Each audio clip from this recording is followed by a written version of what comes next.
right, so now let's graph inequalities in slope-intercept form. So this is your start, also called the y-intercept. So it's at -1. So we're going to start right here on -1. Then it's going to go, I'm going to use this slope. Remember, I'm going to make it into a fraction. So I'm going to go up 2 and to the right 1. So from here, I'm going to go up 2 to the right 1. That's from the start point. Now, because it's just less than, it's going to be dotted. If it was less than or equal to, I would have made a solid line. But because this is less than, it's going to be a dotted line. So here is the dotted line. So there's the dotted line. Now, all of the answers to this equation are less than this line you made. So less than means below. So I'm going to shade below. And we're done. That's how you graph that. Now this one is not in its slope-intercept form. So I'm going to move things to make it into slope-intercept form. So I'm going to move this -2x to the other side. Now when you do that, when you move a term like this to the other side, it causes it to change signs. So this was a -2x, but now it's going to be a +2x. So right now I'm left with -3y is less than or equal to 2x plus 9. Then I have to get rid of the -3. Now I'm going to divide everything by -3 because it's the opposite of multiplying by -3. So this cancels. This sign is going to change because I divided everything by -3. That causes this sign to change. So now we're going to be looking at y is greater than or equal to -2/3 minus 3. Okay? So I'm going to need an extra line here, I think. All right. So now I start on -3. 1, 2, 3. I start right there.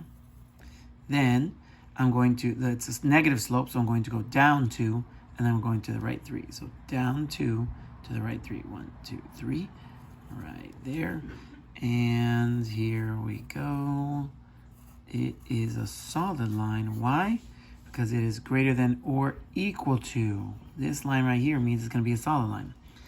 Y is greater than this line, so now I'm shading above. So there it is. Those are all the possible answers, including the line. Here, these are all the possible answers, not including the line. All right, now here, we're going to be looking for somewhere where both answers are shaded. Okay, so I'm going to graph this one first. We're starting at 1. We're going up 1 over 2. It is a dotted line. Okay, this is the one I just graphed. And it's shading below. So I'm going to be real soft with the shading because I still want to be able to see everything. Now, the next one, it starts on -1 and it goes down 2 over 3. So now I'm going to make a solid line here.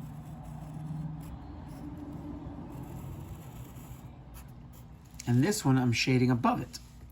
So I'm shading above it.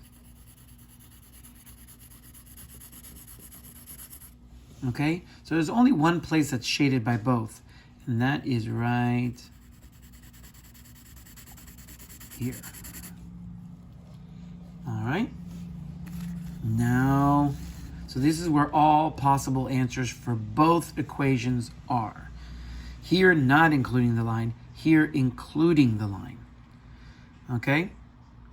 And that's it so far. All right, so this one here. So another way of writing this is called a radical, and this is in radical form. I'm going to show you it in exponential form, or exponent form. So this can be written as 3 1/2. Why the 2? Where did the 2 come from?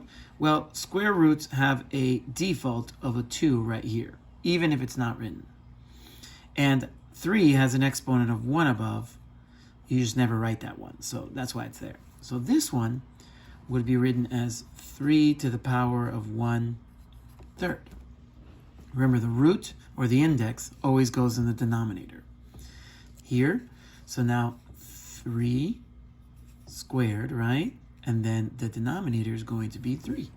So that's me moving it into exponential form. Now you should be able to do the reverse as well. Now let's talk about negative exponents. Now negative exponents mean that they're in the wrong location on the side of the fraction. So this actually belongs on the top. So when I move it to the top, okay, now it's up here. Mr. Castro, there's nothing down here. Do I put a 0? No. If you move something to the other side, you're going to replace it with a 1. This can actually be turned into just 5 squared. And 5 squared equals 25.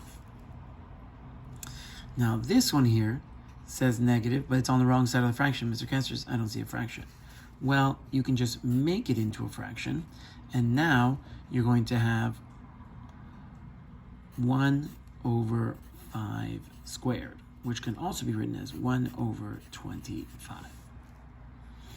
Now this one, only this is negative, this is positive. So this is the only one I'm going to move. So it's going to end up at the bottom. So there's nothing on the top, which means I'm going to replace it with a 1. And the bottom is going to be a squared and b. Remember, the negative sign means it's in the wrong place. So once you move things to the correct place, the negative sign vanishes. And that's the final answer for that one. All right. We have a couple more things to go over. Remember that exponents, when you're dealing with exponents, they always do one step lower than what they're asking on the PEMDAS scale here. So if you're multiplying and you have the same base, the base is going to stay the same, but the exponents, even though we're multiplying, exponents are going to add. So it's going to become 8. Here, we're dividing. They have the same base, so x is going to stay the same. And the exponents, even though this is division, it is actually going to subtract. So it's going to be x to the 3rd power. Now, when exponents have an exponent, you usually do 5 times 5 times 5, but exponents always do one step lower, so you're just going to do 5 times 3, causing this to be 15. Here's an example of us multiplying, and the exponents have to add. So this is 3, because the base is the same. The exponents are going to add. 1/2 and 3/2 is going to make 4/2. 4/2 actually makes 2. So my final answer is 9. Now, it's not always going to work out this way. Here's an example. The exponents are going to subtract because they're dividing. So the base stays the same. 2/3 minus 1/3 is 1/3. You could also write it as cube root of 5, but both of these do not have a final answer. So both of them would be acceptable. You could have stopped here or stopped here. And that's it. Good luck.